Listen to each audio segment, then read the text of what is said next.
Good morning students. कल हमने चर्चा करी थी कि राष्ट्रपति का चुनाव किस तरह से होता है और या मतलब राष्ट्रपति क्या है और कुछ भारतीय संविधान के किन अनुच्छेदों में राष्ट्रपति के चुनाव की बात की गई है। आज आगे राष्ट्रपति के चुनाव की प्रक्रिया शुरू करने से पहले मुझे कुछ इसमें से क्वेश्चन समझ में आ रहे हैं, वो मैं यहाँ डिस्कस करना चाहूँगी। ये छोटे छोटे क्वेश्चंस हैं ताकि वो जो आप ये वीडियो सुने तो आपके रिपीट होते रहें। इसमें सबसे पहला जैसे हम चर्चा करेंगे कि संविधान के किस अनुच्छेद के तहत राष्ट्रपति पद की योग्यताएं विहित की गई हैं। इसका जवाब है अनुच्छेद 58 के तहत। दूसरा प्रश्न आता है, ये बन सकता है कि राष्ट्रपति पद के लिए उम्मीदवार की न्यूनतम आयु कितनी निश्चित की गई है। इसका जवाब है 35 वर्ष। राष्ट्रपति पद के लिए उम्मीदवार की अधिकतम आयु कितनी होनी चाहिए। अधिकतम आयु की कोई आयु सीमा नहीं है। अगला सवाल है कि राष्ट्रपति पद के लिए कौन कौन सी योग्यताएं निर्धारित की गई हैं। इसमें हमने चर्चा करी थी कि वह भारत का नागरिक हो। दूसरा, उसकी उम्र 35 वर्ष से कम नहीं होनी चाहिए। तीसरा, वह लोकसभा का सदस्य चुने जाने की योग्यता रखता हो। अगला सवाल है, भारत में राष्ट्रपति का निर्वाचन किस प्रकार होता है। अप्रत्यक्ष रूप से। जवाब है, राष्ट्रपति निर्वाचक मंडल में कौन कौन शामिल होता है। ये बहुत ध्यान रखने वाली बात है। भारत के राष्ट्रपति के निर्वाचन में संसद के दोनों सदनों के निर्वाचित सदस्य तथा दिल्ली और पांडिचेरी सहित सभी राज्य विधानसभाओं के निर्वाचित सदस्य शामिल होते हैं। अगला सवाल है, दिल्ली और पांडिचेरी राज्यों की विधानसभाओं को राष्ट्रपति के निर्वाचक मंडल में किस संविधान संशोधन के तहत शामिल किया गया है। इसका जवाब है 70वें संविधान संशोधन 1992 द्वारा शामिल किया गया है। अगला सवाल है, संविधान के किस अनुच्छेद के तहत राष्ट्रपति के निर्वाचन की रीति दी गई है। इसका जवाब है अनुच्छेद 55 के तहत। तो ये हमारी कल के वीडियो से रिलेटेड कुछ सवाल थे जो मैंने यहाँ डिस्कस किए। अब हम आगे चर्चा करेंगे आज राष्ट्रपति के चुनाव की प्रक्रिया को लेकर के। आज चर्चा करते हैं। राष्ट्रपति का चुनाव एक निर्वाचक मंडल द्वारा होता है, जिसमें अनुच्छेद 54 के अनुसार राष्ट्रपति का निर्वाचन एक निर्वाचक मंडल के द्वारा होता है,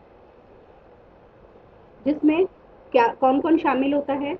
अभी मैंने आपको बताया था, जिसमें संसद के दोनों सदनों, दो सदन कौन कौन से, लोकसभा तथा राज्यसभा के निर्वाचित सदस्य शामिल होते हैं, पहली बात। दूसरी बात आती है, राज्यों की विधानसभाओं के निर्वाचित सदस्य शामिल होंगे, ठीक है। और इसमें जो राज्यों की विधानसभाओं में अभी हमने चर्चा करी 70वें संविधान संशोधन यानी कि 1992 द्वारा राष्ट्रीय राजधानी क्षेत्र दिल्ली तथा पुडुचेरी संघ शासित राज्य के विधानसभा के निर्वाचित सदस्यों को भी राष्ट्रपति के निर्वाचक मंडल में शामिल कर लिया गया है। तो क्लियर हो गया कौन कौन शामिल हो गए कि राष्ट्रपति के निर्वाचक मंडल में संसद तथा राज्यों की विधानसभाओं के मनोनीत सदस्यों और राज्य विधानसभाओं के सदस्यों, जिसमें निर्वाचित एवं मनोनीत दोनों तथा दिल्ली व पुडुचेरी के विधानसभाओं के मनोनीत सदस्यों को शामिल नहीं किया गया है। दो बातें हैं, बिल्कुल क्लियर है। दोबारा मैं रिपीट कर देती हूँ एक बार आपको। शामिल कौन कौन होंगे, लोकसभा तथा राज्यसभा के निर्वाचित सदस्य, ठीक है। और इसके दूसरी तरफ आप देखिए, जो शामिल नहीं होंगे वो हैं संसद तथा राज्यों की विधानसभाओं के मनोनीत सदस्य, जो राष्ट्रपति तथा राज्यपाल द्वारा मनोनीत किए जाते हैं। दूसरा, राज्यों की विधानसभाओं के निर्वाचित सदस्य। इसमें राज्यों की विधानसभाओं, विधानसभाओं के होंगे, विधान परिषदों के ना तो निर्वाचित सदस्य होंगे और ना मनोनीत सदस्य शामिल होंगे। तीसरा बात आती है, दिल्ली और पुडुचेरी के विधानसभाओं के सिर्फ निर्वाचित सदस्य शामिल होंगे, ना कि मनोनीत सदस्य। क्लियर है बिल्कुल। राष्ट्रपति के निर्वाचन की जो प्रक्रिया है वो क्या है। राष्ट्रपति का निर्वाचन अप्रत्यक्ष निर्वाचन प्रणाली द्वारा किया जाता है। अनुच्छेद 55 में राष्ट्रपति के निर्वाचन की प्रक्रिया को बताया गया है। राष्ट्रपति के निर्वाचन से संबंधित कुछ बातें राष्ट्रपति और उपराष्ट्रपति अधिनियम 1952 में दी गई है। अनुच्छेद 55 के अनुसार राष्ट्रपति का निर्वाचन आनुपातिक प्रतिनिधित्व पद्धति, जिसे प्रोपोर्शनल रिप्रेजेंटेशन सिस्टम के अनुसार एकल संक्रमणीय मत प्रणाली यानी कि सिंगल ट्रांसफरेबल वोट सिस्टम द्वारा होगा, और ऐसे निर्वाचन में जो मतदान होगा वो गुप्त मतदान होगा तथा इसमें विभिन्न राज्यों के प्रतिनिधित्व के मापन में भी यूनिफॉर्मिलिटी यानी कि एकरूपता रखी जाएगी। ठीक है, क्लियर हो गया। इसमें राष्ट्रपति के निर्वाचन में संविधान द्वारा 2 सिद्धांतों को अपनाया गया है। ध्यान से देखिएगा, ध्यान से सुनिएगा। ये सिद्धांत 2 कौन-कौन से हैं? एक तो है विभिन्न राज्यों के प्रतिनिधियों के मत मूल्य के मापन में एकरूपता तथा विभिन्न राज्यों और संघ के प्रतिनिधित्व में समतुल्यता रखी जाएगी। यानी कि सिंपल शब्दों में हम ये कह सकते हैं कि सभी राज्यों के विधानसभाओं तथा सदस्यों के मत मूल्य के निर्धारण के लिए एक प्रक्रिया अपनाई जाएगी, जिससे कि इसमें सभी राज्य विधानसभाओं के निर्वाचित सदस्यों के मत मूल्य का योग संसद के दोनों सदनों के सभी निर्वाचित सदस्यों के मत मूल्य के योग के समान होगा। इसे आनुपातिक प्रतिनिधित्व का सिद्धांत कहा जाता है। क्यों? इस सिद्धांत के अनुसार विधानसभा सदस्यों तथा संसद सदस्यों के मत मूल्य की गणना निम्नलिखित प्रक्रिया के अनुसार की जाएगी। विधानसभा के सदस्यों के मत मूल्य यानी कि एक एमएलए के वोट की कीमत की गणना इस प्रकार एक फॉर्मूले द्वारा की जाएगी। ये फॉर्मूला है जैसे कि एक एमएलए है, मान लो किसी राज्य की जनसंख्या इतनी है ना, उसके विधानसभा के निर्वाचित सदस्यों की संख्या 300 है, तो अपन ऊपर लिखेंगे जनसंख्या, फिर नीचे लिखेंगे निर्वाचित सदस्यों के संख्या और उसको हम 1000 से डिवाइड कर देंगे और ये आ गया हमारे 100। तो इसका मतलब ये हुआ कि एक एमएलए के वोट की कीमत 100 होगी। राज्य के वोटों की कीमत, क्योंकि कुल एमएलए हमारे कितने थे, वो 300 थे, 300 इंटू 100 यानी कि 30,000 होगी। इस प्रकार से अन्य राज्यों के विधानसभा के सदस्यों का वोट मूल्य निकाल लिया जाएगा। तो संसद के प्रत्येक निर्वाचित सदस्य की वोट की कीमत ये होगी। ठीक है ना। तो इसमें क्या होता है कि जैसे क्लियर हो गया कि कुल जनसंख्या में हम विधानसभा के कुल निर्वाचित सदस्यों का भाग दे देंगे और फिर उसको 1000 से कर देंगे, भाग दे देंगे, तो वो संख्या आ जाएगी। राष्ट्रपति चुनाव में एक ध्यान देने योग्य बात बताऊं कि जनसंख्या से तात्पर्य, यहाँ पर आपको कई बार ये भी पूछ लिया जाता है कि भाई जनसंख्या कौन सी मानी जाती है, तो वो है हमारे पास में 1971 की जनगणना द्वारा जो जनसंख्या निश्चित की गई है वही है। 84वें संविधान संशोधन अधिनियम 2001 द्वारा अनुच्छेद 55 में संशोधन किया गया कि 2026 तक राष्ट्रपति के चुनाव में 1971 की जनसंख्या को ही आधार माना जाएगा।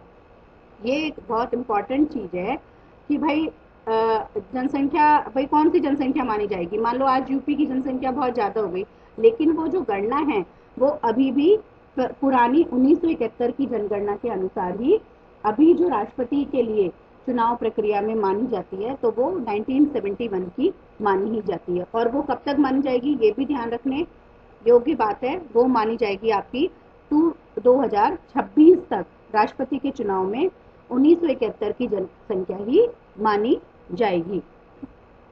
अगला पॉइंट आता है इसमें, ये तो था हमारे एमएलए के मत का मूल्य। अब हम दूसरा जो मूल्य चर्चा करेंगे वो करेंगे हम संसद सदस्यों के मत मूल्य की गणना। संसद सदस्यों के मत मूल्य की गणना करने के लिए जैसे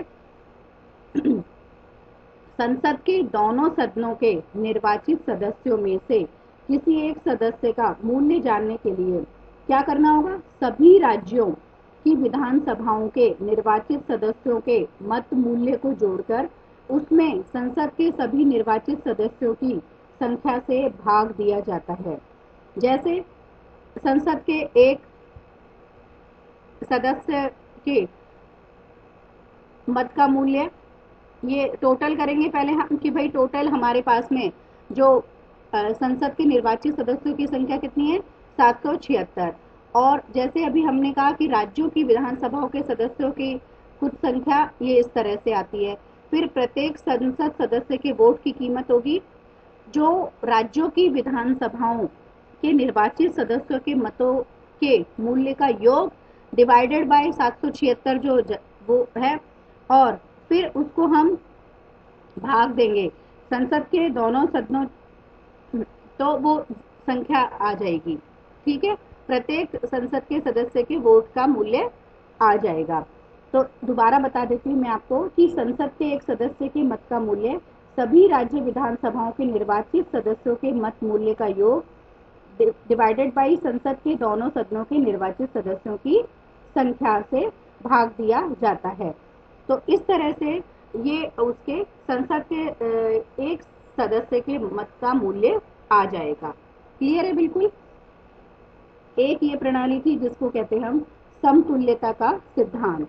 दूसरा जो सिद्धांत है वो आता है हमारे पास में सिंगल ट्रांसफरेबल वोट सिस्टम, यानी कि इस सिद्धांत के अनुसार यदि प्रत्याशियों की संख्या एक से अधिक है तो प्रत्येक मतदाता उतने मत वरीयता क्रम से देगा जितने की प्रत्याशी हैं। जैसे कि यदि कुल 3 प्रत्याशी राष्ट्रपति पद का चुनाव लड़ रहे हैं तो मतदाता तीनों प्रत्याशियों को 1, 2, 3 वरीयता क्रम से वो वोट देगा। तो इस तरह से जो है वो, जैसे अब आपको बताते हैं कि प्रत्येक मतदाता को इसमें एक वोट देने का अधिकार होगा, लेकिन उसमें क्या होगा, प्रेफरेंसेस देने का राइट होगा जितने व्यक्ति चुनाव लड़ रहे हैं, और चुनाव में जीतने वाले उम्मीदवार को स्पष्ट बहुमत कोटा प्राप्त करना होगा। और बहुमत कोटा कैसे निकालेंगे, डाले गए कुल मतों की संख्या डिवाइडेड बाय सीटों की संख्या +1 और इधर +1। जैसे कुल मत हमारे पास में है 10,000 है, तो कोटा होगा 10,000 अपॉन सीटें एक है, एक सीट है +1 और इधर +1, तो टोटल हो गया 501। मतलब कि जो जीतने के लिए जो है वो 501 प्राप्त करने होंगे। तो इस तरह से ये 2 सिस्टम है हमारे पास में। एक तो एमएलए के मत का मूल्य निकालना है, फिर दूसरी बात है कि वो कोटा निर्धारित करना है कि किस तरह से प्रत्याशी को वोट मिलेगा। तो इस तरह से न्यूनतम कोटा का मतलब होता है कुल पड़े वैध मत या डाले गए मतों की संख्या और अपॉन सीटों की संख्या, यानी कि 1 + 1 2 कर दो, और दूसरी बात है +1 इधर करके, मतलब जितना आएगा उसमें +1 कर दिया जाएगा। तो इस तरह से जो काउंटिंग का सिस्टम है वो मैं कल के वीडियो में आपको डिस्कस करूंगी। आप इस वीडियो को ध्यान से देखिएगा। अगर कोई क्वेरी हो तो मुझे कमेंट बॉक्स में डालिएगा। Thank you so much.